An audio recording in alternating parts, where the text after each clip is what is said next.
दोस्तों नमस्कार। मध्यकालीन भारत के सीरीज में मैं आपको इस समय समझा रहा हूं सल्तनत काल का इतिहास। और सल्तनत काल के इतिहास में ये चल रहा है गुलाम वंश। तो देखिए सबसे पहले एक आउटलाइन खींच देता हूं गुलाम वंश की कि कौन कौन शासक गुलाम वंश में हमें पढ़ने हैं। तो देखिए गुलाम वंश में सबसे पहले स्थापना जो किया गुलाम वंश की कुतुबुद्दीन ऐबक, इसको पढ़ लिया आपने। कुतुबुद्दीन ऐबक के बाद आराम शाह के बाद इल्तुतमिश, उसके बाद रुकनुद्दीन फिरोज, रजिया सुल्तान। यहाँ तक तो मैंने आपको पिछले वीडियो में पढ़ा दिया। ठीक, तो अब देखिए जैसे इसको कंसेप्चुलाइज कर लीजिए, क्योंकि गुलाम वंश में 11 शासक आएंगे, 11 और 11 शासक आएंगे, लेकिन 11 के बारे में डिटेल आपको थोड़ी पढ़ना है। आपको सिर्फ और सिर्फ कुछ शासकों के बारे में डिटेल पढ़ना है, क्योंकि डिटेल उन्हीं शासकों के बारे में पढ़ा जाता है ना जो जिन शासकों ने कुछ बढ़िया काम किया हो, या जिनमें बहुत सारे फैक्ट हों, या जिनसे एग्जाम में क्वेश्चन पूछे जाते हों। जिन शासकों ने कोई बढ़िया काम किया नहीं, जिनमें कोई फैक्ट है ही नहीं, जिनसे एग्जाम में क्वेश्चन पूछा नहीं जाता होगा, तो उनसे हम क्या पढ़ेंगे। तो यहाँ तक आपको पढ़ने में आपको इतना तो समझ में आया होगा कि मैंने आपको कुतुबुद्दीन ऐबक के बारे में बहुत डिटेल पढ़ाया। उसके बाद में आराम शाह के बारे में कुछ भी डिटेलिंग नहीं की, क्योंकि इसका 7-8 महीने का शासन था तो कोई मतलब ही नहीं था। तो आराम शाह के बारे में कोई डिटेलिंग नहीं। फिर इल्तुतमिश की खूब डिटेलिंग मैंने की। उसके बाद रुकनुद्दीन फिरोज शाह का कोई मतलब नहीं। फिर रजिया सुल्तान की खूब डिटेल पढ़नी है। और रजिया सुल्तान के बाद तो एक तरह से समझिए कि ये जो गुलाम वंश है ना, इसकी स्थिति कुछ कुछ हो गई उत्तराखंड के मुख्यमंत्रियों जैसी, रोज बदल जाते थे। तो यहाँ से देखो आप जरा ध्यान से कि इल्तुतमिश, मैं कहूँगा रजिया सुल्तान ने इल्तुतमिश के मर जाने के बाद, क्योंकि इल्तुतमिश के बाद रुकनुद्दीन फिरोज, रजिया सुल्तान, बहराम शाह, अलाउद्दीन मसूद शाह, नसरुद्दीन महमूद शाह, यहाँ से यहाँ तक के बारे में आपको तो कोई डिटेल बहुत ज़्यादा पढ़ना ही नहीं है। 2-2 लाइन का, 3-3 लाइन का फैक्ट है इनके बारे में। और उसके बाद जब आएगा गयासुद्दीन बलबन, तो वहाँ से आपके फैक्ट थोड़ा सा गयासुद्दीन बलबन को डिटेल में पढ़ना है। तो गुलाम वंश में भले 11 शासक हैं, गयासुद्दीन बलबन के बाद कैकूबाद, फिर कैमूर, इनके बारे में भी कोई डिटेल नहीं पढ़ना है। तो पूरा गुलाम वंश में 11 शासक हैं, लेकिन डिटेल आपको जो पढ़नी है सिर्फ कुतुबुद्दीन ऐबक, इल्तुतमिश और रजिया सुल्तान, और यहाँ आकर के गयासुद्दीन बलबन, यानी कि 1, 2, 3 और 4 शासकों के बारे में मोटी मोटा आप समझें तो बहुत डिटेल पढ़ना है। 11 के बारे में छोटे छोटे 2-2 लाइन फैक्ट हैं, उनको आप थोड़ा सा ध्यान में रख लेंगे। तो ये पूरी आउटलाइन है। तो मैंने आपको यहाँ समझा दिया कि 1206 में स्थापित हुआ कुतुबुद्दीन ऐबक के द्वारा, और आते आते मैं रजिया सुल्तान तक आपको समझा दिया। और कल वाली वीडियो में मैं आपको समझाया था कि रजिया सुल्तान के बाद किस तरह से बहराम शाह बैठ जाता है दिल्ली की गद्दी पर। तो अब यहीं से कहानी स्टार्ट होगी और आगे तक चलेगी, और आगे तक ये कहानी आज खत्म भी हो जाएगी। ठीक, तो आज मैं गुलाम वंश को कंप्लीट कर दूंगा पूरी तरह से इस वीडियो में। तो मैंने आपको समझा दिया बहराम शाह तक, बहराम शाह कैसे दिल्ली की गद्दी पर बैठा। ठीक, तो ये बात थी 1240 की, बात 1240 की थी। बहराम शाह बैठ गया कहां पर, गद्दी पर। लेकिन इस बहराम शाह को गद्दी पर किन लोगों ने बिठाया? इनको बिठाया था दल चालीसा के सदस्यों ने, जो तुर्काने चिहलगान नाम का 40 अमीरों का समूह था। उस 40 अमीरों के समूह ने ही इस बहराम शाह को गद्दी पर बिठाया था। लेकिन बहराम शाह कोई बहुत योग्य शासक थोड़ी था। बहराम शाह को काम करने का ढंग नहीं पता था। बहराम शाह बहुत भोला भाला टाइप का इंसान था। तो बहुत भोला भाला टाइप का इंसान था, तो बहराम शाह जैसे ही गद्दी पर बैठा, बैठते ही बोला अब कैसे मैं शासन चलाऊं, मुझे तो ढंग नहीं है शासन चलाने का। तो अमीरों ने उसको एक सलाह दी, क्योंकि ये जो तुर्काने चिहलगान नाम का ये संगठन बना करके गया था इल्तुतमिश ना, इल्तुतमिश के मरने के बाद ये लोग बहुत शक्तिशाली हो गए थे। इतना शक्तिशाली हो गए थे, साथ के साथ दम्भी हो गए थे, साथ के साथ महत्वाकांक्षी हो गए थे 40 लोग, कि मैं जिसको चाहूं मेरे हिसाब से शासन चले, मेरे हिसाब से व्यवस्थाएं चलें, मैं अपने हिसाब से राजा को रखूं। तो ये 40 के 40 लोगों ने इसको सलाह दी कि आप एक पद बनाइए नया। बोले नया पद बनाने से क्या होगा? बोले आप सिर्फ गद्दी पर बैठे रहिए और हम 40 लोगों में से एक नया पद बनेगा और सारा कार्यभार उस पर रहेगा, काम सारा वो करेगा, गद्दी पर आप बैठे रहिए। तो इसने कहा कि ये तो बड़ी अच्छी बात है। तो इसने एक पद बनाया। क्या? उस पद का नाम था नायब ए मुमलिकात। और नायब ए मुमलिकात का मतलब होता है संपूर्ण अधिकार का स्वामी, यानी कि हर तरह का काम, हर तरह का अधिकार का स्वामी कौन हो गया? ये हो गया। कौन हो गया? नायब ए मुमलिकात हो गया। और गद्दी पर कौन बैठा रहा? बहराम शाह बैठा रहा। तो ये जस्ट ऐसी स्थिति हो गई कि बहराम शाह एक राष्ट्रपति टाइप का आदमी बन गया, और बाकी प्रधानमंत्री कौन बन गया? प्रधानमंत्री नायब ए मुमलिकात बन गया। समझ में आ गई बात? जैसे राष्ट्रपति हैं, पद सबसे बड़ा वैधानिक है, लेकिन काम करने के मामले में फुस है मामला। तो उसी तरीके से बहराम शाह एक तरह से राष्ट्रपति जैसा कुछ कुछ हो गया और ये नायब मुमलिकात प्रधानमंत्री जैसा हो गया। बड़ा यही रहेगा, लेकिन सारा काम धंधा जो कोई मिलने आएगा, कोई काम करवाने आएगा तो इन्हीं के पास आएगा। तो संपूर्ण अधिकार का स्वामी इसके शासनकाल में कौन हो गया? नायब मुमलिकात। इस पद को ध्यान में रखना, आगे काम आएगा ये पद जब मैं आगे पढ़ा रहा हूँगा। तो नायब मुमलिकात बना, लेकिन 1242 में थोड़ा थोड़ा इसने कुछ कुछ काम लेने की कोशिश की और जैसे इसको शासन प्रशासन का ढंग थोड़ा आया, अमीरों को दिक्कत हुई बहराम शाह से, तो 1242 में इस बहराम शाह की भी मृत्यु किसने करवा दी? इस बहराम शाह की हत्या किसने करवा दी? इन अमीरों ने करवा दी। और बहराम शाह की हत्या 1242 में करवाने के बाद गद्दी पर इन्होंने बिठाया एक आदमी को जिसका नाम था अलाउद्दीन मसूद शाह। अलाउद्दीन मसूद शाह को 42 में बिठाया और 42 में जब बिठाया तो इन जो 40 अमीरों का समूह था जो तुर्कानी चिहलगान नाम का, उसमें एक आदमी तब तक बहुत शक्तिशाली हो चुका था और उसका नाम था गयासुद्दीन बलबन। इस गयासुद्दीन बलबन को भी आपको ध्यान रखना है क्योंकि आगे चल करके यही शासक बनने वाला है दिल्ली का। ठीक, तो अब देखो जरा सा ध्यान से कि अलाउद्दीन मसूद शाह 1242 में तो बैठा गद्दी पर, लेकिन उस समय एक बहुत शक्तिशाली व्यक्ति इन 40 लोगों में से उभर करके सामने आ चुका था जिसका नाम था बलबन या गयासुद्दीन बलबन। और इस अमीर ने, इस गयासुद्दीन बलबन ने इसको क्या किया? 1246 आते आते यानी कि 4 वर्षों के बाद बंदी बनवा लिया और बंदी बनवा करके बिठा दिया गद्दी पर किसको? नसीरुद्दीन महमूद को। तो इस तरह से देखो जरा ध्यान से कि इल्तुतमिश के मर जाने के बाद रुकनुद्दीन गद्दी पर बैठा, रजिया गद्दी पर बैठी, बहराम शाह गद्दी पर बैठा, अलाउद्दीन मसूद शाह गद्दी पर बैठा, लेकिन कोई चल नहीं पा रहे हैं, लंबी पारी तक टिक नहीं पा रहे हैं। इसीलिए मैं बोला कि आगे देखेंगे इन सब की स्थिति ना बड़े उल्टी पुल्टी रहेगी कि बैठेंगे उतरेंगे, बैठेंगे उतरेंगे, कुछ काम धंधा कर नहीं पाएंगे क्योंकि इतना योग्य थे नहीं।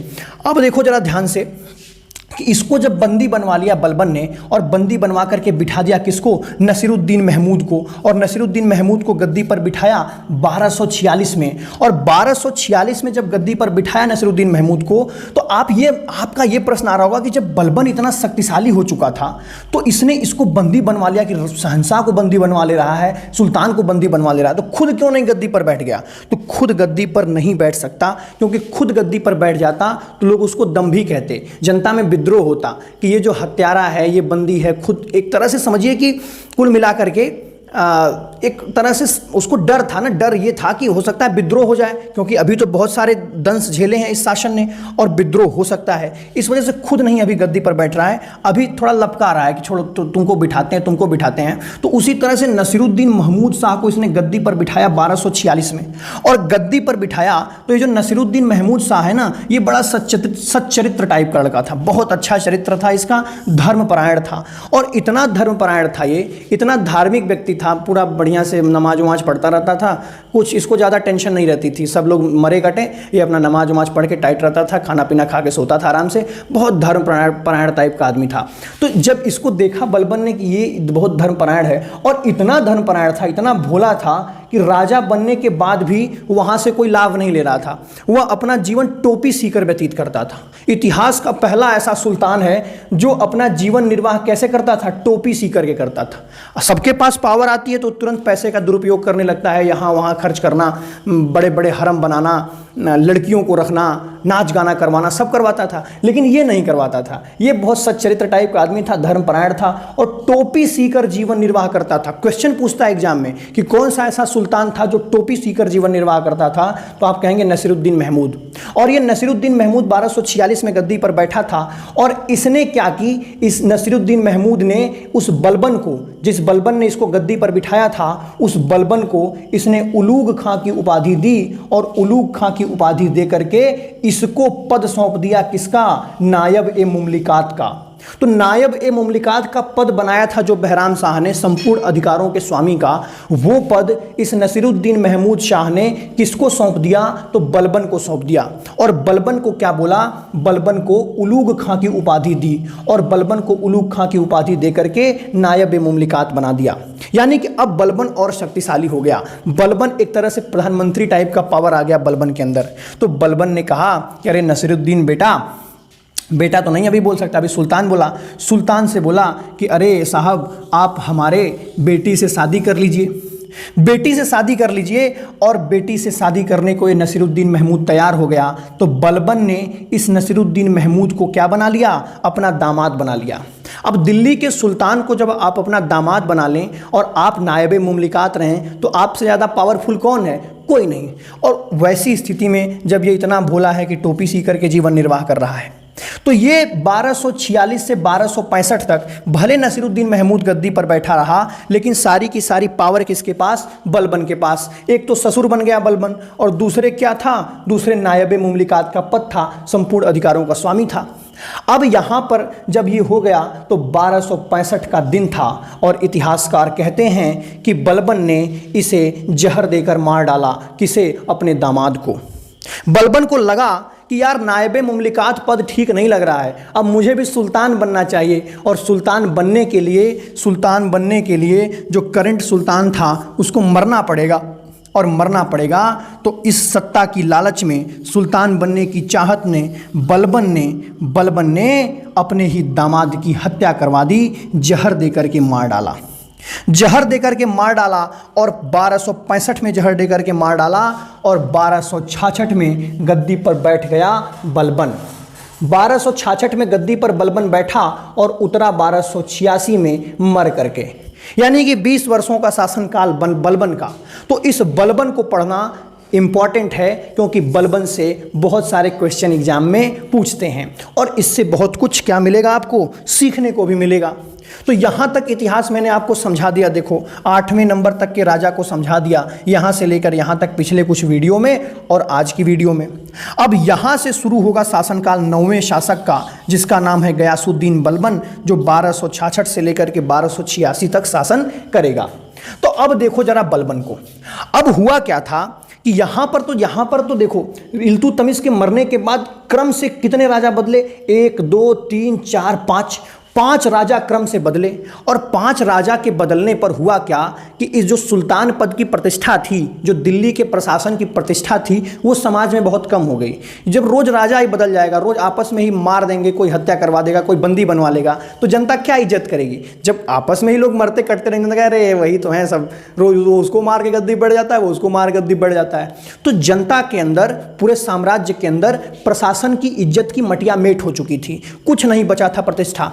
और एक चीज़ ध्यान रखिए कि अगर प्रशासन चलाना है, अगर आप भी कहीं पर एसपी बन करके जाएं, डीएम बन करके जाएं, मुख्यमंत्री बने, प्रधानमंत्री बने, तो आप प्रशासन को सुचारू रूप से तब चला पाएंगे जब या तो जनता में आपकी प्रतिष्ठा रहे, कि आपकी खूब इज्जत करते हैं लोग कि अरे डीएम साहब हैं, बहुत बढ़िया आदमी हैं, वो जो कह देंगे एकदम सर आंखों पर हमारा मामला है। लेकिन आपकी अगर प्रतिष्ठा नहीं है, इज्जत नहीं है, तो दूसरी एक टेक्निक होती है जिससे प्रशासन को सुचारू रूप से चलाया जा सकता है। एक होती है डर, जनता में डर होना चाहिए। लेकिन आज तो लोकतंत्र है, आज आप डर मत बनाइए, आज आप जाइए तो अपनी प्रतिष्ठा बनाइए। लेकिन उस समय 2 तरीके थे, आज आपके पास दूसरा तरीका नहीं है। आप अगर डर बनाने की कोशिश करेंगे जनता में तो विद्रोह फूट पड़ेगा, क्योंकि आज लोकतंत्र है। लेकिन उस समय लोकतंत्र नहीं, राजशाही था। तो उस समय 2 तरीके थे लोगों के पास प्रशासन को सुदृढ़ करने के। क्या क्या तरीके? पहला तरीका तो ये कि खूब प्रतिष्ठा हो, आपकी इज्जत करते हो लोग, सामने जाते ही हाथ जोड़ लेते हो, तो आप प्रशासन बढ़िया से चला पाएंगे। लेकिन अगर इज्जत खत्म हो गई है आपकी, तो आप एक काम करिए उस समय कि जनता के बीच डर बना दीजिए, अपने अधिकारियों के बीच अपनी डर पैदा कर दीजिए, खौफ पैदा कर दीजिए। तो यही खौफ पैदा किया बलबन ने, क्योंकि जब गद्दी बलबन ने प्राप्त की तो ये पूरा अफरा तफरी का माहौल है, क्योंकि 5 शासक क्रम से बदल चुके हैं। तो बलबन ने डर कायम किया, क्योंकि प्रतिष्ठा तो रह नहीं गई थी साम्राज्य की, तो बलबन ने डर कायम किया। और कैसे डर कायम किया? तो सब डर कायम करने का पहला तरीका उसका था रक्त और लौह की नीति। आप कहेंगे रक्त और लौह की नीति क्या होती है? ऐसा तो नहीं आप सोच रहे हैं कि रक्त और लौह का मतलब लोहा डाल के किसी के शरीर से रक्त निकाल देना, ऐसा नहीं था। रक्त और लौह की नीति के अंतर्गत जो भी विद्रोह करता था राज्य में, जो भी विद्रोह राज्य में करे, तुरंत क्या करो, उसकी तो पहले बर्बरता पूर्वक हत्या करवाओ, एकदम बर्बरता पूर्वक मारो, कहीं खंबे पर गाड़ के मार दो, सूली पर चढ़ा दो, मतलब बहुत निर्ममता से उसकी हत्या करो सबके सामने खड़ा करके। तो रक्त और लौह की नीति के तहत जो भी विद्रोह करे, सबसे पहले उसकी निर्ममता से हत्या करो और उसके बीबी और बच्चों को दास बना करके लोगों के सामने ऐसे ही घुमाओ। कि देखो ये दास बन गया, तो इससे क्या होगा, लोगों के अंदर डर बैठ जाएगा कि अगर इसने विद्रोह किया तो इसको मार डाला गया, इसके बीवी बच्चे दास बन करके घूम रहे हैं, उसी तरह अगर मैं विद्रोह किया तो मुझे भी मार देगा और मेरे भी बीवी बच्चे दास बन जाएंगे। तो इसने रक्त और लौह की नीति क्यों चलाई? क्योंकि जनता में इसे खौफ कायम करना था, क्योंकि खौफ नहीं कायम करता तो प्रशासन चला नहीं पाता। तो इसने डर कायम किया जनता में रक्त और लौह की नीति चला करके। जब ऐसा काम करना शुरू किया इसने, तो ये जो 40 अमीरों का समूह था दल चालीसा, इनके बीच थोड़ी थोड़ी कुलबुलाहट होने लगी कि ये क्यों ऐसा कर रहा है गयासुद्दीन बलबन। क्योंकि एक तो इन्हीं के बीच से निकल करके गया था, पहले दल चालीसा का सदस्य था ना बलबन, तो इन्हीं के बीच से निकल के गया था। तो बलबन से एक तो इनको जलन थी कि हमारे बीच का आदमी आज हमारा सुल्तान कैसे बन गया। तो इन्होंने थोड़ी बहुत इसको डिस्टर्ब करना शुरू किया। तो बलबन ने कहा कि अरे तुम्हारी क्या औकात। बलबन ने दल चालीसा ही समाप्त कर दिया, बोला इन 40 की जरूरत हमको नहीं है, हम अकेले शासन चलाएंगे। तो आपसे क्वेश्चन पूछे कि दल चालीसा किसने समाप्त किया, तो आप कहेंगे बलबन ने। रक्त और लौह की नीति किसने चलाई? बलबन ने। क्यों चलाई? क्योंकि वह प्रशासन में अपना डर बैठाना चाहता था। अब देखो जरा ध्यान से कि इसने क्या किया, दल चालीसा समाप्त कर दिया, रक्त और लौह की नीति चला दी और साधारण लोगों से तो मिलना जुलना बंद कर दिया। बोला ना, रोज रोज किसी से मिलोगे, रोज रोज किसी से मिलोगे तो इज्जत कम हो जाएगी। कोई साधारण आदमी आया तुम उससे मिल लिए तो कहेगा अरे वो वही तो सुल्तान है, जो जाए वही मिल लेता है। तो लेकिन अब जो क्या हुआ कि इस बलबन ने साधारण लोगों से मिलना जुलना बंद कर दिया। बोला बाहर रहे तभी पर्ची पे नाम लिख के भेजो, कौन है मैं बोलूँगा तभी अंदर आना है। तो बहुत खास लोग होते थे तब अंदर बुलाता, नहीं कहता बाहर भेजो उसको भगाओ, तो भगा देता था। तो इस तरह से बलबन ने साधारण लोगों से मिलना जुलना बंद करके और इस तरह की नीति चला करके इसने क्या किया, जनता में अपना खौफ स्थापित किया, अपना डर बनाया कि इस बार तो सुल्तान बहुत कैड़ा आया है, बहुत हरामी है, दिक्कत कर देगा कोई कुछ हो गया तो। और चौथी चीज, जब इसने दल चालीसा समाप्त किया तो लोग बोले कि अरे भाई साहब अकेले कैसे शासन चलाओगे, 40 लोग थे तो मिलकर के शासन चला लिया करते थे, सब लोग थे, तो अब तुम अकेले कैसे चलाओगे?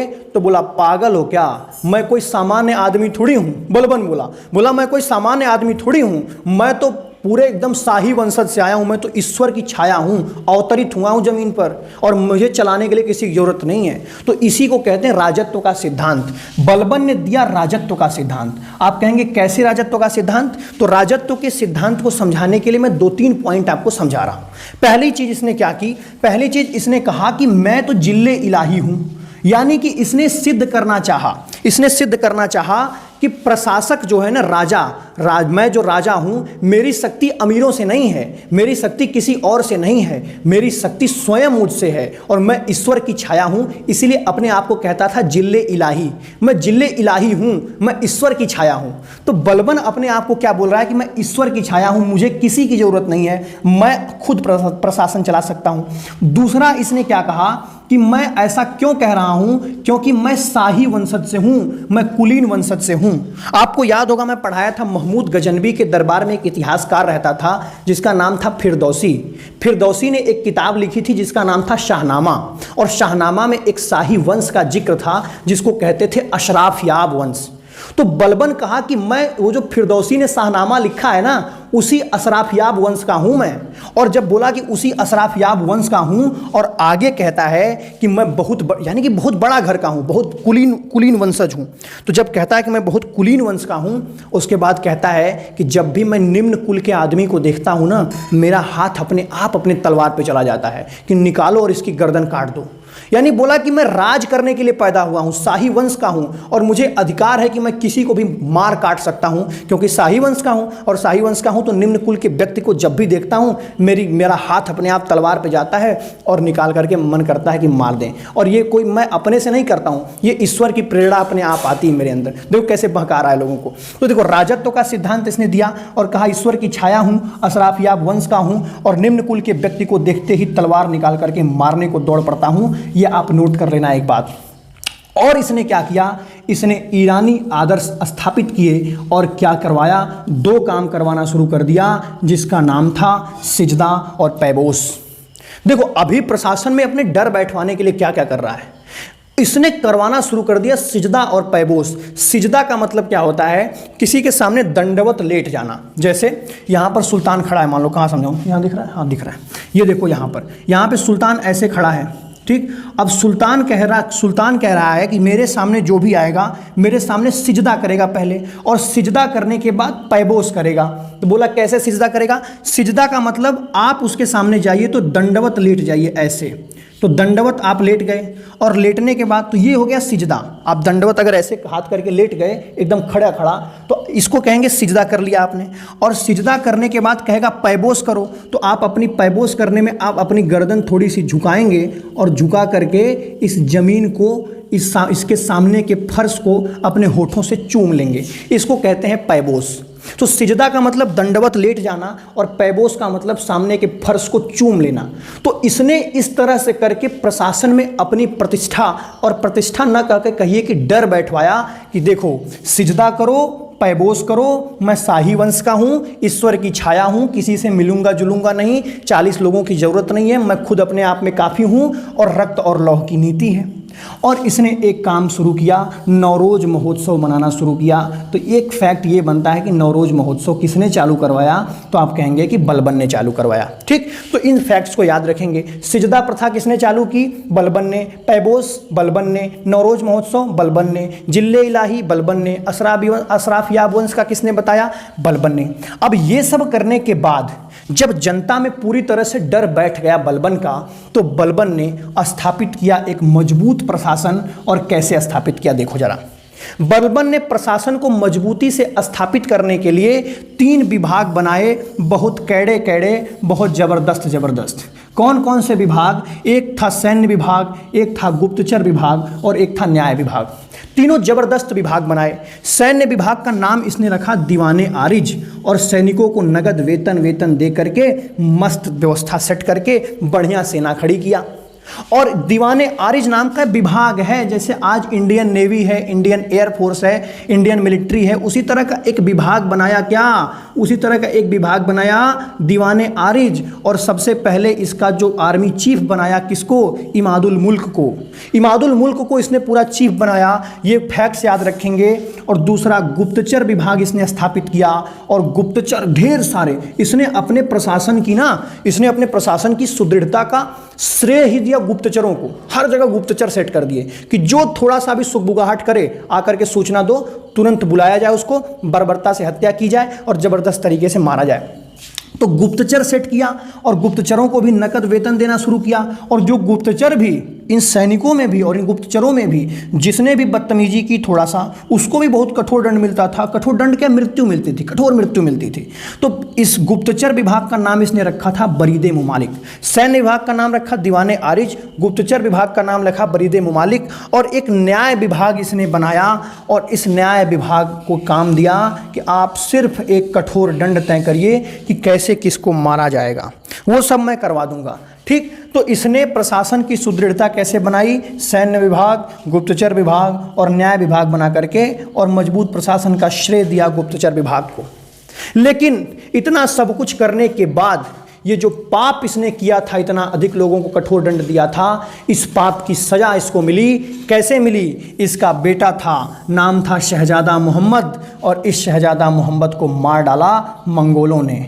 ये दूसरे के बेटा को मारते थे, और इनके बेटा को मार दिया मंगोलों ने। ये शहजादा मोहम्मद बलबन का बेटा है, और इस शहजादा मोहम्मद को मार डाला मंगोलों ने। और जब मार डाला तो बलबन को बड़ी तकलीफ हुई। दूसरे को मारने में तकलीफ इसको नहीं हुई, इसका बेटा जब मर गया तब इसको तकलीफ हुई। और इतना तकलीफ हुई कि ये बीमार पड़ गया 1286 में, और इस 1286 में बीमार पड़ा, और आगे चल करके इसकी मृत्यु हो गई।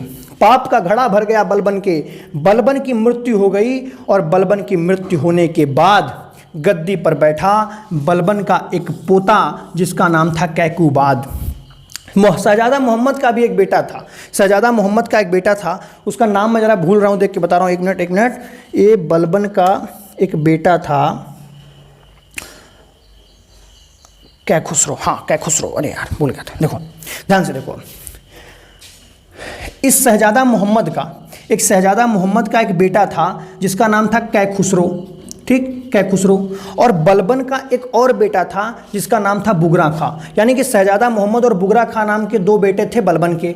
शहजादा मोहम्मद के बेटे का नाम था कैखुसरो और इसके बेटे का नाम, बुगरा खां के बेटे का नाम था कैकुबाद। तो शहजादा मोहम्मद से बहुत प्रेम करता था बलबन, तो इसीलिए बलबन बोला कि शहजादा मोहम्मद न सही, उसका बेटा कैखुसरो को गद्दी पर बिठा देना और कैखुसरो को गद्दी पर बिठा देना। लेकिन इसके जाने के बाद इसके विश्वस्त लोगों ने शहजादा मोहम्मद के बेटे को भी गद्दी पर नहीं बिठाया। किसको बिठा दिया? बुगरा खां के बेटे कैकुबाद को। कैकुबाद को बिठाया, लेकिन कैकुबाद को कुछ दिनों के बाद लकवा मार दिया, पक्षाघात हो गया। और इस कैकुबाद को जब पक्षाघात हुआ तो इसी के एक कैकुबाद के ही एक अधिकारी जिसका नाम था फिरोज खिलजी, मैंने FK लिख दिया, फिरोज खिलजी समझ लेना। फिरोज खिलजी ने इस कैकुबाद को मार करके इसको जब फालिस मार दी ना, जब लकवा मार दिया, जब पक्षाघात हो गया, तो इस फिरोज खिलजी ने कैकुबाद की हत्या करवाई और ले जा करके यमुना नदी में फेंक दिया। दिल्ली में यमुना नदी बहती है, उसी में फेंक दिया।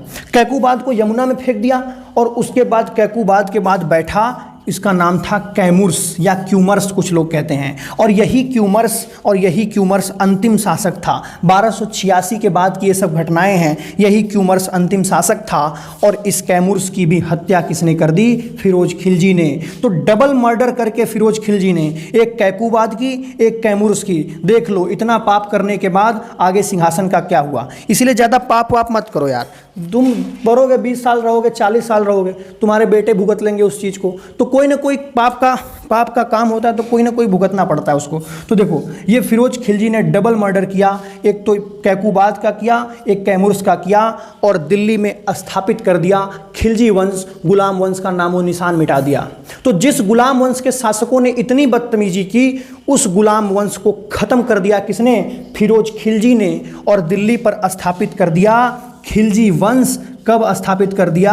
1290 में खिलजी वंश स्थापित कर दिया, अंतिम शासक कैमुर्स को मार करके। तो आपसे पूछे गुलाम वंश का पहला शासक, तो कहेंगे कुतुबुद्दीन ऐबक। पूछे गुलाम वंश का सबसे अंतिम शासक, तो कहेंगे कैमुर्स या क्यूमर्स। और कब से कब तक गुलाम वंश चला? तो 1206 से लेकर के 1290 तक चला। उसके बाद गुलाम वंश का नामो निशान मिट गया और गुलाम वंश का नामो निशान मिट जाने के बाद खिलजी वंश की स्थापना हुई। और इन खिलजियों ने आगे क्या किया मैं आपको समझाऊंगा। ट्रिक तो आपको याद ही होगी, गुल खिले तो सैयद लोदी, और गुल खिले तो सैयद लोदी में गुलाम वंश मैंने पढ़ा दिया। खिले से आता है खिलजी और खिलजी वंश को मैं पढ़ाऊंगा आपको कल। तब तक के लिए जय हिंद, जय भारत।